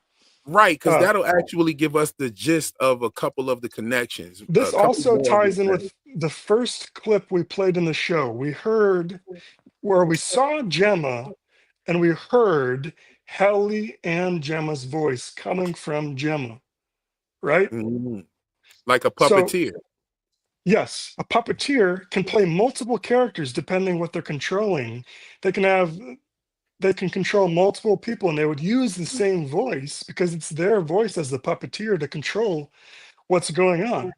Mhm. So, we could have Helly being controlled, or Helly and Gemma being controlled by the same puppeteer orchestrating all of this. But basically, the Muppets theory is that the show Muppets is very meta, which is basically like a creative medium that's being self referential or messing with the fourth wall and has layers and layers of meaning within it. So, in the Muppets universe, the Muppets exist as Muppets that are real things that exist in the universe, while at the same time, they're just puppets and they coexist with real people, real animals, and real neighborhoods. So there's this kind of dualism going on between what's real and what's false, while simultaneously neither are quite true. They're playing a puppet, but they're also being played by a person, but they're also existing in the same universe that we do beyond the scale of the screen. And they're living lives. There's the guy who did this video in that first big picture of Kermit there. He breaks down that the Muppets are either talking about making movies, on the way to make movies, or living life, or they're making movies, on the way to make movies or living life. And that shows how their lives extend beyond what's going on per episode or per movie. They have a life that exists on the inside and the out, or the puppet version and the puppeteer, or the puppet. In the case of the Muppets, it's like Kermit the Frog's in a movie, but then they want you to believe that Kermit the Frog's walking around outside as a real entity that exists in the world. So it's exploring the concept of identity in a really multimedia meta way. Even thinking about how Muppet is Animal is the drummer based on the drummer for the Who, right? And then you have Who Are You being used throughout the series as well. Yeah, exactly. That's exactly what I wrote down there in the notes. You did? This channel, yeah, this channel here, because the Who connection with Animal the drummer, and I wrote at the very top up here, right below this thumbnail, "Who are you?" But that video there, who the guy who uploaded it, he explains the Muppet lore of what I just explained, the three states of Muppets, making movies, on the way to make movies, or living life. And his Even name is Emil. And Emil is the name of the goat that they almost sacrificed in the last yo, that episode. is so crazy. Yeah, That's that a was weird crazy. connection. And I know you That said was a something weird about how that's connection. tied in with Sophie or something. Oh, yes, it is tied in with Sophie. The Baphomet is tied in with the word Sophie. And then Emil also the love life of Emil was the love of his life ended up being someone named Sophia. So I that connection was fire as hell. Christian said, "Are the Muppet Babies a part of this theory?" And when I think about the Yes, theme indeed, they song, are. They're in when the I think document. of the when I think of the theme song of the Muppet Babies, how they're talking about imagining like what you would be outside of this nursery. Exactly. You Yes, know what I'm exactly. saying? And I think this is like trying one to of get them says, adults "I to like imagine. adventure," and then Piggy says, "I like romance," and Fozzie's like, "I love great jokes," you know, and like, It's like the Animal four had tempers. right, all of these different exactly, you catching what I'm putting down. So they were talking about like the different things. It reminds me of how Dylan had all of these um fantasies about what his outie was like outside, you know what I'm saying? And also those fantasies were encouraged and reinforced by Lumen by giving him those pictures with his head on top of a guy on a surfboard and doing all of these different things.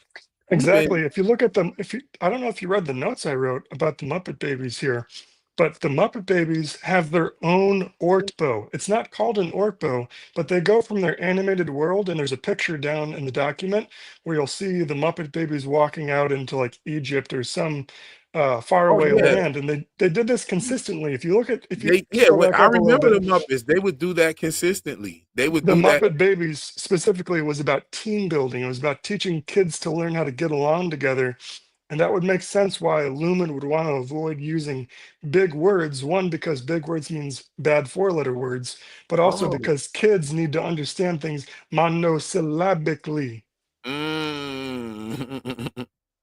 Okay, okay. All right, so the labyrinth connection is amazing. I didn't even read your document that good yet. And my mind, I mentioned it to my sons actually that the Muppets may be connected to Severance. And my 9-year-old just started flipping off Jim Henson projects. And I was like, damn, my son is like on it right now. He I brought did up not know that much about Jim Henson before I started researching this theory.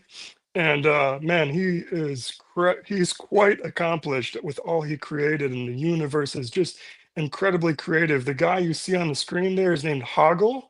That mask was controlled by 5 puppeteers who had remote controls and all rehearsed this was the together to cat. control Yeah, his emotions.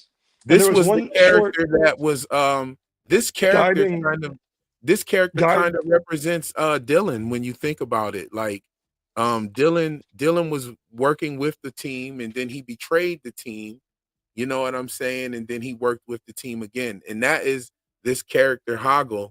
What was it? Jennifer O'Connelly character, her name, Her I name's can't remember. Sarah, I believe. I wrote the name of her in there because I had to look it up earlier today when I was trying to figure out her name. I just kept writing the girl.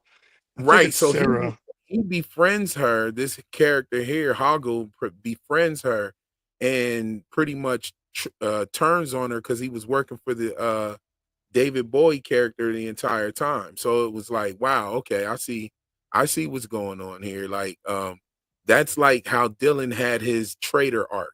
But then he turned around and did the same thing Dylan does, and Yeah. pretty much pretty much like risked his life to help her get her baby brother back, I believe it was. And you Something know, the Goblin King is played by David Bowie. She's supposed David to be a Bowie, that's what I meant. 16-year-old girl, and David Bowie brings her into this hallucination or something where they're in a ballroom having a Yeah, he's dance like surrounded by 800 these years freaky old or some puppets. shit. Yeah, he's like 800 years old, they And there's mentioned. some really weird ways they play with physics in there. Like, you know, those um optical illusions where you have a staircase that goes around in a square, but you can't tell which side is going up and which side's going down. They Yes. they recreated that in the labyrinth, and he has this crystal ball that he bounces on the stairs, and whatever side it looks like it's going up or down on is the way it bounces. But thou shalt not render That's my one of my creation favorite in parts of miniature. the movie. I think Muppet's theory is better off stated as Jim Henson metaverse theory, because What thou did you shalt not think? render. Not to get into each one because we've got the link in the Discord. If you want to check this link out and read this whole document, he actually has more versions of this document in the Discord. What are your thoughts on the Dark Crystal? And could that be referencing the crystal head with Mark? I'm not sure, but I do have notes also in here talking about the omnipresence of all these heads. They have a rotating head of Mark at his desk. In season 2, when they have the MDR replacements, that guy's got a wooden desk. And that guy who's got the wooden desk said his perpetuity wing, or the wooden head, he says his perpetuity wing, the Italian guy, was made with popsicle sticks and plates or something, which also just makes me think, okay, his Brooms, perpetuity wing was made of puppets. They had puppets in brooms his and perpetuity plates. wing, like Yes. early era puppets. Is he from the past? Or When is you it, think are they on a about it, budget? all of the perpetuity wings had puppets just at different stages of technology. Like the Italian guy was brooms and paper plates or brooms and plates. Then you have Yeah, that's what it was. the MDR where Mark they just had like, steel dolls that didn't move, just wax figures. And then they had the animatronic here figures or Egan's at the perpetuity wing of I forget, was it 5X or something like that? Yeah, X5, something like that. Hmm. some A one few of those. lumen. Yeah, that was definitely one of the highlights. I wish they would have shown his face when he said that. I'm But getting a yes, police in Grand Rapids for this. without going too deep into each connection, because there's a reason why I want people to go check it out and read it for themselves, and they can replay this and check out some of those things as well. But one I want to ask you about one thing. Do you remember on the part of the labyrinth where there was like a corridor where you could go one way or the other way, but you couldn't even see the entrance there? Yeah, the little worm on the side tells her where the invisible wall is, just like the labyrinth or the walls, the hidden doors in Lumen's hallways. Just like the hidden doors in Loomis hallways. Yes, yes. And I thought that that was very dope how they revealed that.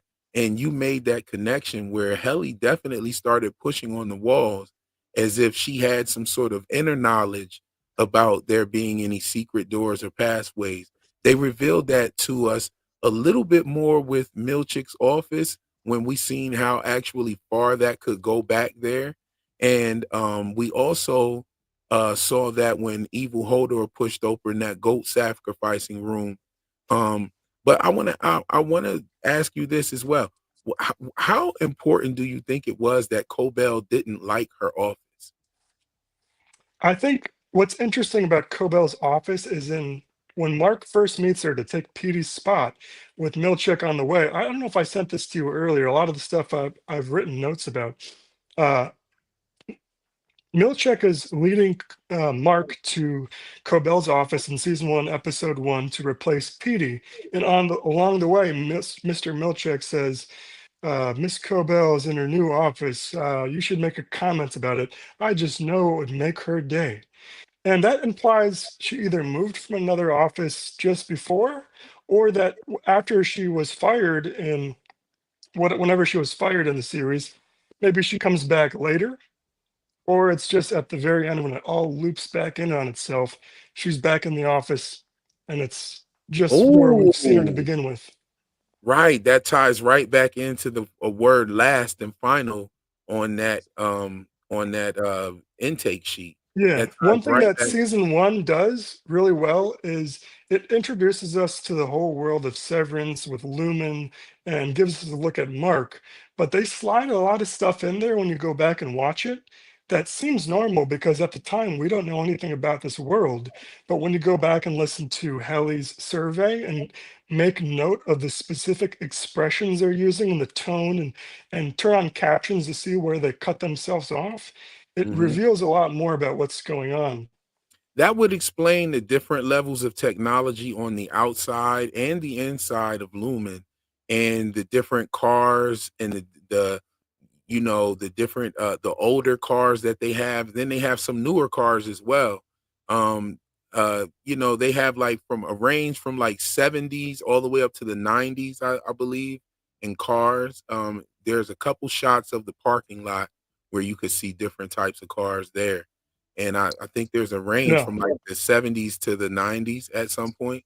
And that Um, parking lot, if you pull up Apple's old Cupertino, Cupertino, California headquarters on Google Maps, their mhm. parking lot and all the roads around it look a lot like Severance. It could just be that they're trying to make an allusion to this old headquarters in California. Someone told me it's not their headquarters anymore, but they have 6 buildings there in Cupertino at One Infinite Loop in Cupertino, California, and it looks very much like the parking lots. When we first see Mark walking into Lumen, on the first time we see him walking in, there's a big circle of grass that like severs the 2 paths in front of him, and we Mhm. don't see him choose the left or the right. It cuts off as he walks directly towards the center of the grass. I thought that was kind of Towards the weird. center of the grass, yeah, and I noticed that as well, in that intro definitely gave us a lot, but I wanna say this, as far as the infinite loop, it doesn't seem like anybody is actually aware that the loop is happening. It seems like they're trapped. It definitely seems like some sort of cyclical trap that they're caught up in.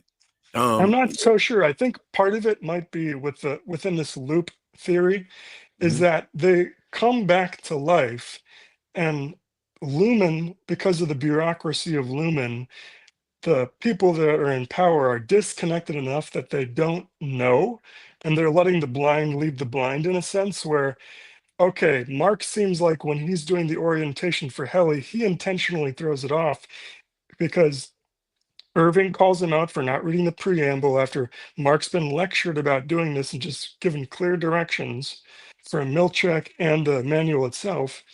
His face seems like he knows that he messed up and that he's trying to convince Irving that he doesn't, he was genuinely sorry that he messed up. mm. And that goes to Helly too when she wakes up. To me, Maybe all right. maybe she, So when I'm looking at the possibility of no one realizing this, I'm talking about Milchick, Cobell, everything, right? Because everybody kind of has their own agenda. We haven't found out what Milchick's agenda is yet, but everybody's agenda plays into this cycle that's already happened before. And I'm not saying that like they're brought back to life and it's the same players each and every time. Like Grainer's dead, Petey's dead. Like I don't think they'll come back to life and play back in it again.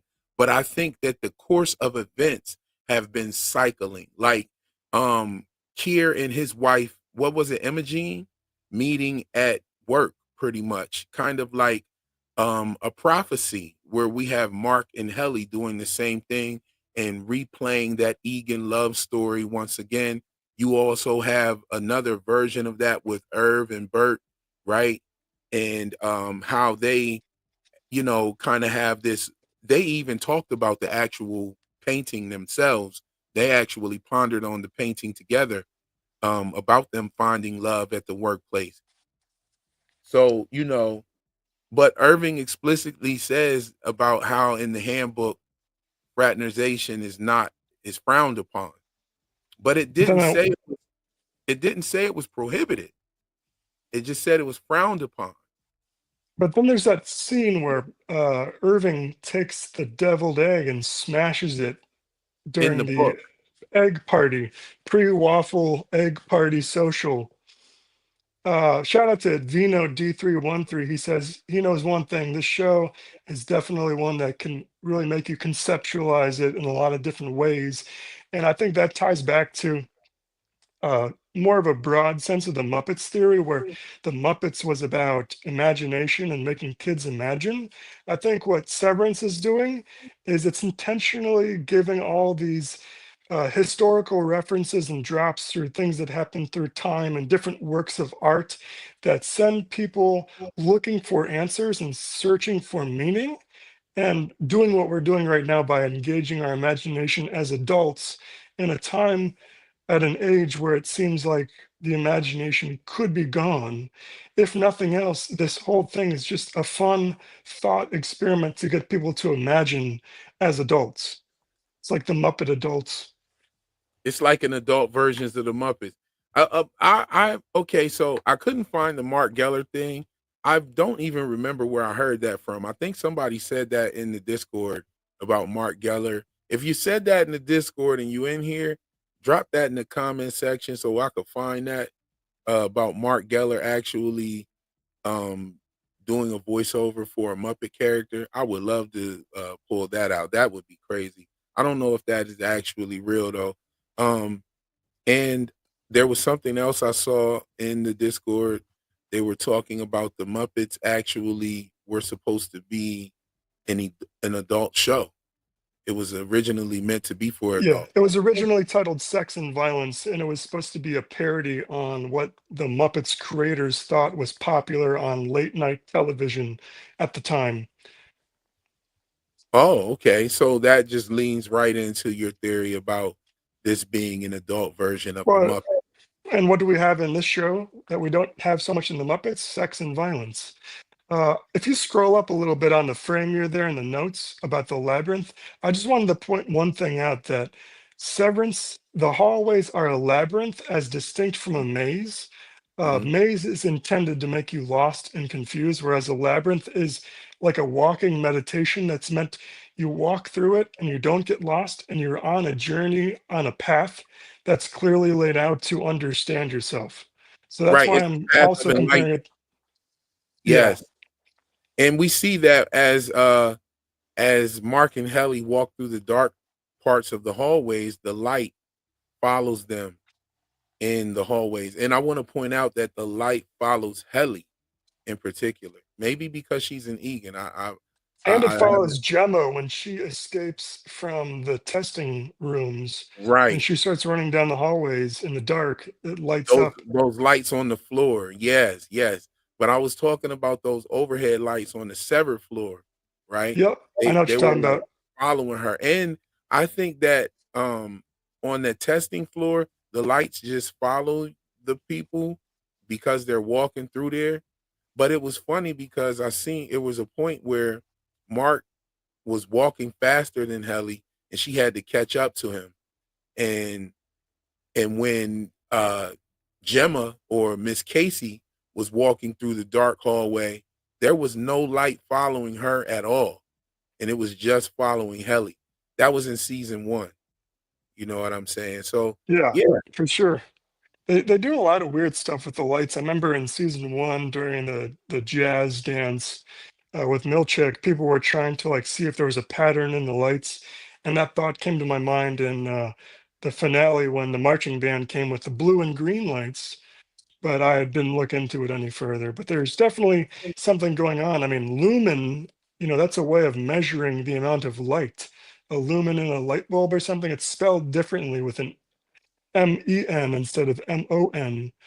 But the name lumen stands for light, and that is like truth. Could say light is a symbolic of truth. I also wanted to say that puppeteers, along with the senses theory I have, where in season 1 they refined their ability of hearing, in season 2 they refined their ability of vision. As we see Kier, the animatronic Kier comes out and says that himself. Thank you, Mark, for giving me vision. And it kind of seems like the animatronic guy can talk, hear, And he and also see.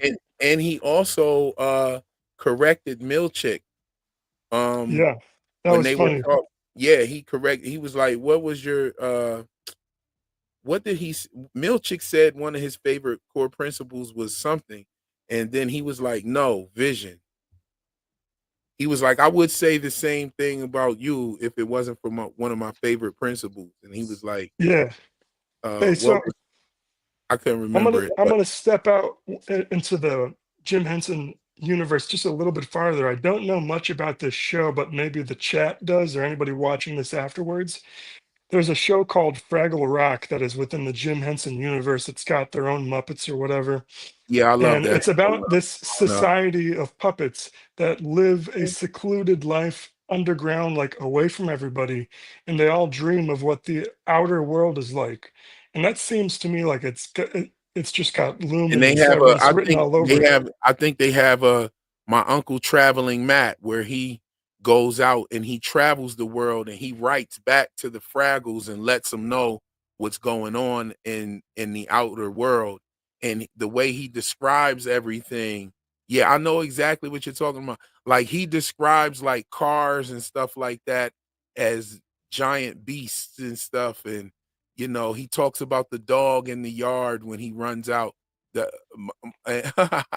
Yeah, I dog. don't know anything about Fraggle Rock. That's why I brought it up, because it's part of the universe as much as the labyrinth of the Muppets. And from the little synopsis I read of it, it sounds like a Severance concept where they're a society away from a society that wonders what the outside world is like.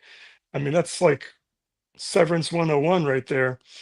But also, I saw this girl who did a YouTube short that I mentioned a couple times, where Mhm. she's got her own Muppet and she kind of goes through which Muppet she thinks each person in Severance is. Mm. And she says that Helly is like the Fraggle. Maybe that's her name. There's like a pink-haired Muppet that's a smaller one, and she thinks that's who Helly is. I think Miss Cobell and Helly are being. Here's the theory I have that I thought of tonight before the stream. Instead of one puppeteer controlling a bunch of puppets, we have one Muppet identity controlling multiple actor humans, as like an inverse, taking the idea of a Muppet being a real person and an actor or a real thing one step further. Instead of these actors being played by the person who's walking around, Miss Piggy is controlling Helly and Cobell as a fictional outsider that we as the audience don't know about. She's not credited for it. But if you can wrap your mind around that concept where Kermit would be being played by, or Kermit would be controlling Mark rather, and then you'd have Miss Piggy controlling Helly, and Milchek would be either himself, or I think Milchek would be Nanny from the Muppet Babies, because in the Muppet Babies, where they are all about team building in the animated show, Nanny is a giant pair of legs that walks into the frame whenever the Muppets are about to get in trouble. And what does Milchek do? He's a real person, and he walks in right when they're all getting into mischievous activity. Yeah, I was wondering how in the hell did Milchick know that Irv had fell asleep that one time? Because Irv falls asleep, and when he wakes up, Milchick's standing right there and saying, "Hey, man, you need to go get a wellness session." They You got know what those I'm twins, saying? they got the cameras, they got the cameras all over especially in season 1, they had the cameras. Shout out to Carol Willingham. She pointed out Mark Geller was reception desk reception person and phone voice for the Muppets as a young actor in New York. I knew I heard that from somewhere. Now that is crazy right there. That connection I mean, before we had waffle syrup on all these connections, but that right there being actually true is like cement. That's cement on these on the Muppets thing, as far as I'm concerned. Yeah, shout With out to Carol. yeah, There's also a along famous puppeteer or Muppeteer whose name is Helena, but her last name isn't Egan. oh, that would be crazy. I'm noticing that a lot of these shows are have a lot of these weird connections. I was tripping because what if now I don't know, this is for my people out there that watch Power and you know about Power. So you probably know what I'm about to say, and I'm talking about Tommy Egan. What if what if this show has like a ill connection to Power in some kind of way? You know what You I'm know, it's saying? funny you bring up Power. There's a company that's like Power Home Remodeling. And when I asked AI if there was connections with some of the CEOs in the show, it accidentally put the co-CEO of Power Home whatever remodeling into the results of the answer it gave me. And so I looked it up. The co-CEO, no, not one, there's two CEOs of Power, and one of them wrote a article about severance and work-life balance. And AI caught that and thought he was part of the show. Mm, that's crazy. Yo, listen. This has been great. Like, you know, Mark Heller being, Coriano, indeed. Mark Heller being a voice for the Muppets at some point, and also the windmills of your mind joint. Those two connections right there are cement. And so we'll cut the stream at that. I want to thank you, RiccRokk, aka Exist on YouTube, For for sure. coming through, breaking down some stuff. I want to tell everybody tomorrow on Miscellaneous Gab's channel, I will be live in the building with Miscellaneous Gab. I don't know exactly what time it is. As a matter of fact, let me see. Let me see if I could Miscellaneous Gab. Where are you? Hey, and people should read that document too that I posted that we have up there because there's a lot of stuff and a lot of connections we didn't even go over. We just scratched the tip of the iceberg. Oh Uh, yeah. the tip, Yeah, the that's tip of what the we wanted to iceberg do. from Salt's Neck. That's what we wanted to do. Go and get in that Discord so you can see the full document in its entirety. You can the link to Yeah, the I'll post the Discord, link after the stream. the link to the Discord is in the description of this video and all of my videos. All of the videos have the links to the Discord in there. So you can get in the Discord that way. Yeah, I Tomorrow, just joined. if Hey, any of shout the out to Coriano. mm-hmm. Yo, if Thank any you. of the mods have the link to Miscellaneous Gab's channel, definitely put that down there for us real quick. If y'all have that, if anybody has that in the building, Big Hack, I see you with the Discord link. Shout out to that. Yes, indeed. Vino is in the building. Vino is here with us. We got Saffron here. Kyle Gross is in the building. What's going on, family? Good to see you. Shout out to Saffron. I don't have anyone to talk about the show with either, Oh so I'm man, we really got thrilled to my brother talk Demo with is you here. guys.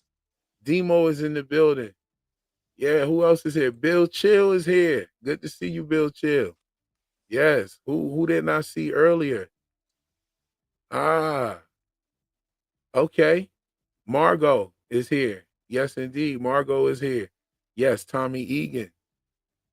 I wonder if it's all connected. You know what I'm saying? Who else is here that I didn't notice earlier? Coriano is here. Yes, Yeah, indeed. for everybody that's in the Brother stream Golden tonight too, Child is in the building. if you didn't see the last stream, you should check it out because I go over some other Muppets theories and that. That was a good stream, but I think for this one I wasn't as nervous and I was more prepared. So hopefully you got something out of it. Absolutely. Not I mean, this right here is just the tip of the iceberg, especially when you get into that Discord and actually get a chance to look at this stuff and read it. It definitely is cohesive.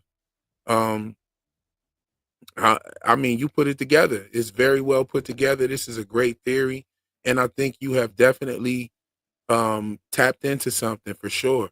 I'm honored to have you on the channel and speak about this. I'm glad you I'm came. glad to be on, man. I'm really grateful for this whole community. No joke, guys. It's really good to have a place to talk about my severance obsession with people and bounce ideas off of. Probably wouldn't have done it if you didn't have me on and post the link inviting, me, a random person from your audience, to come talk. So thank you all.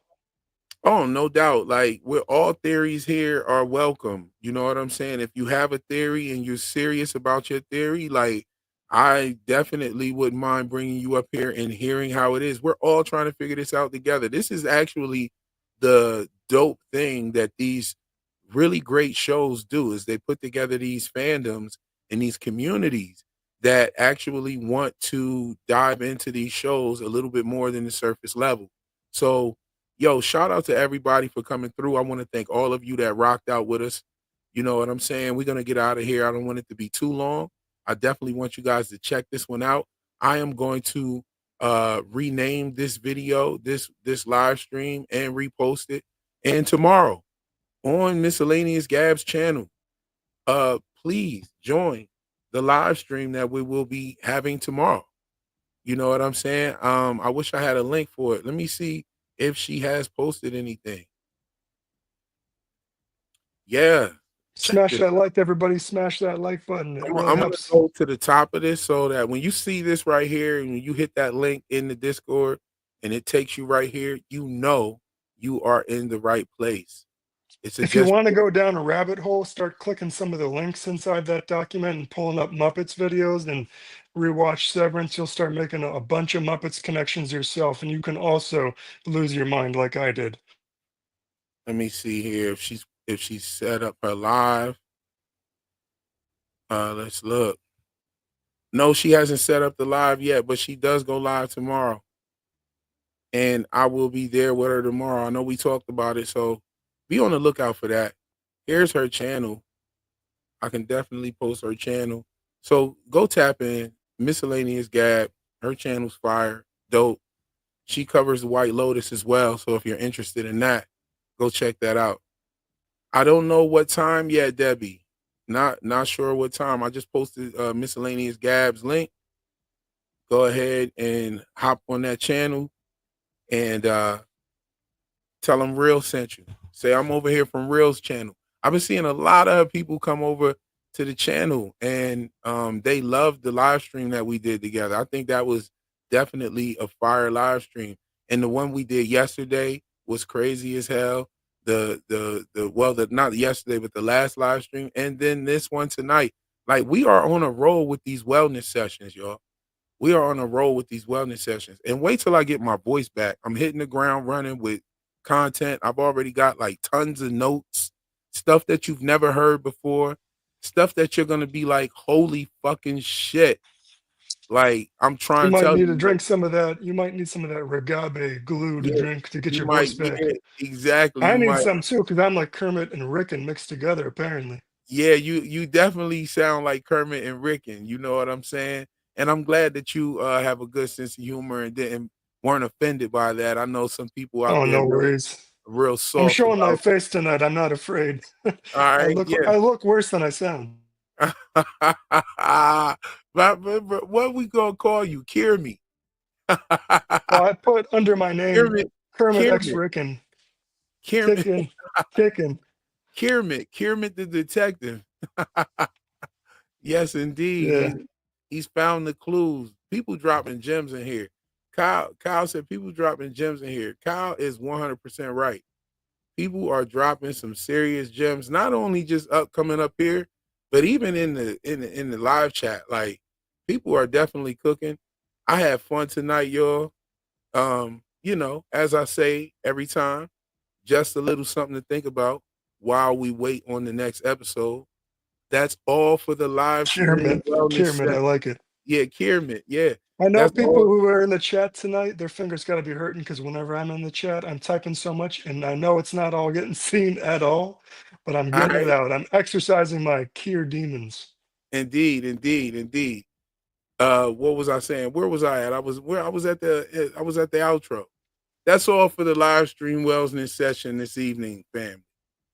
We'll catch you in the next one. Peace.